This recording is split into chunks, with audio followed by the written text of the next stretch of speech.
दोस्तों, राहुल गांधी एक बार फिर से वियतनाम की यात्रा पर निकल गए हैं। चुपचाप गए हुई इस यात्रा का हालांकि लोगों को पता लग गया है, क्योंकि भाई नेता प्रतिपक्ष है, मीडिया कवर करता है, लेकिन आगे की क्या जानकारी है इसका कोई जिक्र कहीं भी नहीं हो रहा है। क्योंकि राहुल गांधी हमेशा जब भी कभी विदेश जाते हैं उनके सारे दौरे गुप्त होते हैं, क्योंकि वो सरकार को कोई जानकारी देते नहीं है।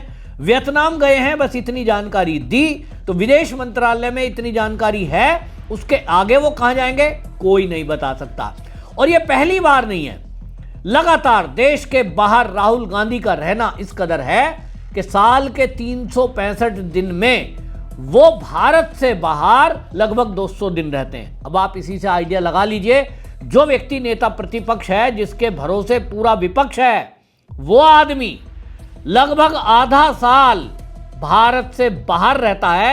भारत में क्या हो रहा है, भारत की क्या समस्या है, भारत में जो सरकार मोदी की चल रही है उसका विरोध कैसे करना है, क्या गलत कर रही है, बस वो संसद का सत्र होगा, यहाँ विजिट पे आएंगे, जेब में एक हाथ रखेंगे, दूसरे हाथ में कुछ कागज उठाएंगे और उल्टी सीधी कुछ हरकतें करके संसद में और वो निकल लेते हैं। ऐसा व्यक्ति देश के प्रतिपक्ष का नेता बना है। इनकी जगह कोई एक्टिव व्यक्ति होता तो मोदी से सवाल पूछता। कई सारी देश के अंदर समस्याएं जो मोदी सरकार ठीक से नहीं कर पा रही है, लेकिन नेता प्रतिपक्ष खुद विवादों में घिर गए, क्योंकि वो जब भी विदेशी धरती पर जाते हैं, एक तो वो भारत को बदनाम करते हैं, भारत की एजेंसियों को बदनाम करते हैं, और अब तो उन्होंने जो बयानबाजी शुरू की है उसमें ऐसा लग रहा है कि वो भारत के विरुद्ध कोई ना कोई षड्यंत्र रच रहे हैं।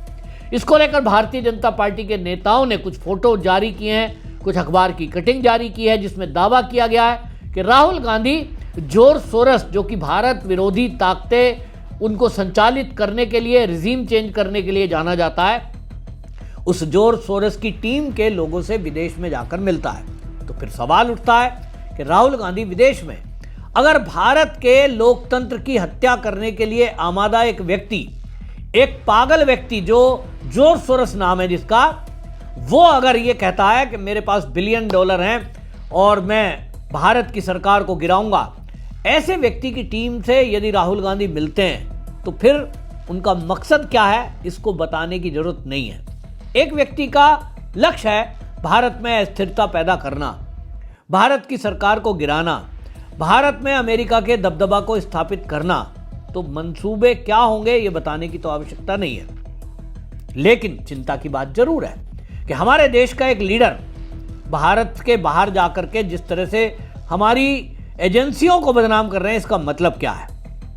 आप मार्च में दुबई गए, जून में कतर की यात्रा, जुलाई में लंदन की यात्रा, सितंबर में मलेशिया, फिर साउथ अमेरिका, और दिसंबर में अभी आप जर्मनी से आए हैं। फिर उसके बाद आप फिर से वियतनाम जा रहे हो। अब आप सोचिए, ये जो फॉरेन टूर है, आखिरकार इसका मकसद क्या हो सकता है। वो भी तब जब, जैसा मैंने कहा, भारत में अस्थिरता पैदा करने वाली ताकतों से राहुल गांधी मिलते हुए पाए जाते हैं। ऐसे में विदेश की धरती पर जाकर जिस तरह की बातें की है, जी न्यूज ने एक्स पर पोस्ट लिखा और उन्होंने पोस्ट लिखा, उसमें बताया गया बीजेपी के नेताओं के हवाले से कि कांग्रेस संसद और लोकसभा में विपक्ष के नेता राहुल गांधी बर्लिन यात्रा में जब गए थे, बर्लिन यात्रा के दौरान भारत में लोकतंत्र, वोट चोरी और चुनाव की निष्पक्षता को लेकर उन्होंने बयान दिया था। राहुल गांधी ने कहा था कि भारत में लोकतंत्र पर हमला हो रहा है, बीजेपी ने भारत में ऐसा माहौल बना दिया है कि वो संस्थाएं अपना काम नहीं कर पा रही हैं।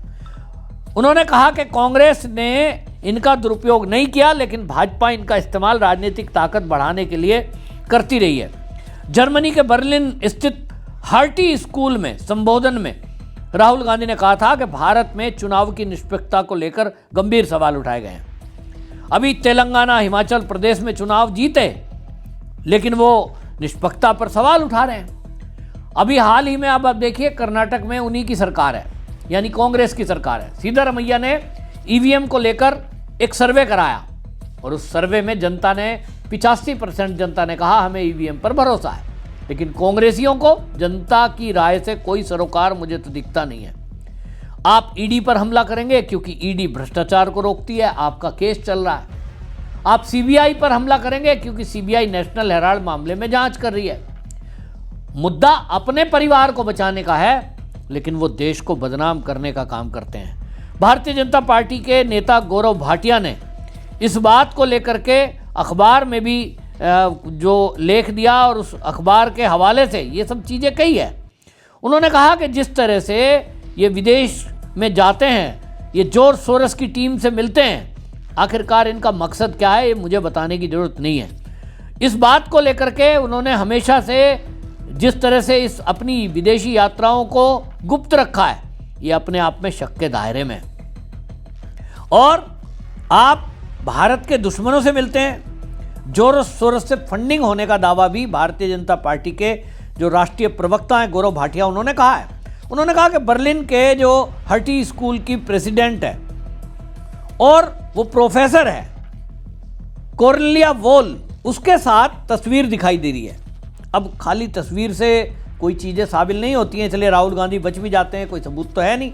लेकिन सवाल तो उठता है कि जो जॉर्ज सोरोस की ओपन सोसाइटी फाउंडेशन है, उससे हर्टी स्कूल को फंडिंग मिलती है और इसी तरह से जाल बिछाया जाता है। यहाँ भारत विरोधी एक्टिविटी करने वालों को कोई डायरेक्ट फंड तो करता नहीं, एफसीआरए का कानून है, तो क्या करेंगे? लेक्चर के लिए बुला लेंगे, विजिट के लिए बुला लेंगे। अभी आपको पता होगा पिछले साल कई सारे पत्रकार जो देश विरोधी एजेंडा चलाने के लिए जाने जाते हैं, उनको विदेश में भ्रमण पे बुलाया गया। और आपको पता है उनके परिवार के साथ बुलाना, उनको 7 स्टार 5 स्टार होटल में रोकना, उनका शॉपिंग कराना, यानी उनके ऊपर लाखों रुपया ये एजेंसियां खर्च कर देती हैं। और काम क्या है? आपको भारत विरोधी एजेंडा चलाना है। टूल किट दी जाती है, टूल किट का वहीं से उनको बताया जाता है कि भाई आपको क्या बोलना है। तो आपको पता होगा राहुल गांधी ने क्या क्या बोला है। मोटा सा एक उदाहरण दे देता हूं। थोड़े दिनों पहले राहुल गांधी कह रहे थे भारत डेड इकोनॉमी है, बोला था ना। अब ये डेड इकोनॉमी कौन बोलेगा? भारत का दुश्मन। जो भारत का मित्र देश है वो कोई भी नहीं बोल रहा, और वो बोल रहे हैं कि भारत तेजी से बढ़ती हुई अर्थव्यवस्था है और बढ़ रही है। लेकिन देश के दुश्मन बोल रहे हैं कि डेड इकोनॉमी है। अब देश के दुश्मन डेड इकोनॉमी भारत की बताएं तो समझ में आता है, लेकिन भारत का ही एक नेता, भारत का नेता प्रतिपक्ष अगर इस तरह की बयानबाजी करे तो समझिए ये कितनी खतरनाक बात है कि अपने ही देश को, अपने ही देश का कोई नेता बदनाम करे, तब फिर उस पर आप क्या कहेंगे? तो यही है एजेंडा, ऐसा दिखता है। राहुल गांधी जब जब विदेश जाता है तब तब इसी तरह की बातें करता है। हालांकि इस मामले पर अब चीज़ें एक्सपोज होने लगी हैं, लेकिन सवाल यह है कि खाली हमें जानकारी हो जाए, राहुल गांधी को एक्सपोज कर दिया जाए, इससे होने वाला क्या है? देश के अंदर बहुत सारे ऐसे मंदबुद्धि लोग हैं, मूर्ख लोग हैं, जिनको देश का नुकसान से कोई लेना देना नहीं है। कि एक देश का हानि करने वाला कोई व्यक्ति है, देश को बदनाम करने वाला व्यक्ति है, देश के विरुद्ध एजेंडा चलाने वाले व्यक्तियों से मिलने वाला व्यक्ति है, उसकी पार्टी को वोट क्यों दें, उसके पीछे क्यों खड़े हों? क्योंकि लोग स्वार्थी हैं। बस मुझे फ्री की कुछ रेवड़ियाँ मिल गई, मुझे लगता है कि सरकार अगर मेरी हिसाब से बन गई तो मुझे लूट खाने का अवसर मिलेगा। अब इस सब में ये जिस तरह की बातें कर रहे हैं, ये एक बात तो तय है कि आज नहीं तो कल, अब सोशल मीडिया का ज़माना है, मीडिया में भले ही खबरें ना आती हों, लेकिन सोशल मीडिया के माध्यम से देश के लोगों को पता चल रहा है कि राहुल गांधी का भारत विरोधी जो एजेंडा है वो ज़्यादा दिन चलने वाला नहीं है। राहुल गांधी देश के बाहर जाते हैं, अब इस मामले को लेकर के जिस तरह की बातें होती हैं, ये कांग्रेस में रहे हुए जो पुराने लोग हैं वो अब इस पर सवाल उठा रहे हैं। भारतीय जनता पार्टी के गौरव भल्लव वो कह रहे हैं कि न्यूयॉर्क शहर के मेयर जोनराज मामदानी वो कह रहे हैं उस पर कि न्यूयॉर्क के मेयर से मैं आग्रह करूंगा कि वो अमेरिका रहते हैं तो अमेरिका की बात करें, भारत के आंतरिक मामलों में किसी भी प्रकार का हस्तक्षेप ना करें। लेकिन राहुल गांधी वो देश से बाहर जाएंगे और इस तरह के पत्र आते हैं तो उसकी जांच होनी चाहिए। जांच की मांग राहुल गांधी की है गौरव भल्लव ने। अब देखना होगा इस जांच में कुछ निकलता है कि नहीं, लेकिन ये तो बात बिल्कुल साफ हो चुकी है कि राहुल गांधी का एजेंडा निश्चित रूप से देश विरोधी है। आपकी क्या राय है कमेंट में जरूर बोलिए और वीडियो को शेयर करिए। वंदे मातरम।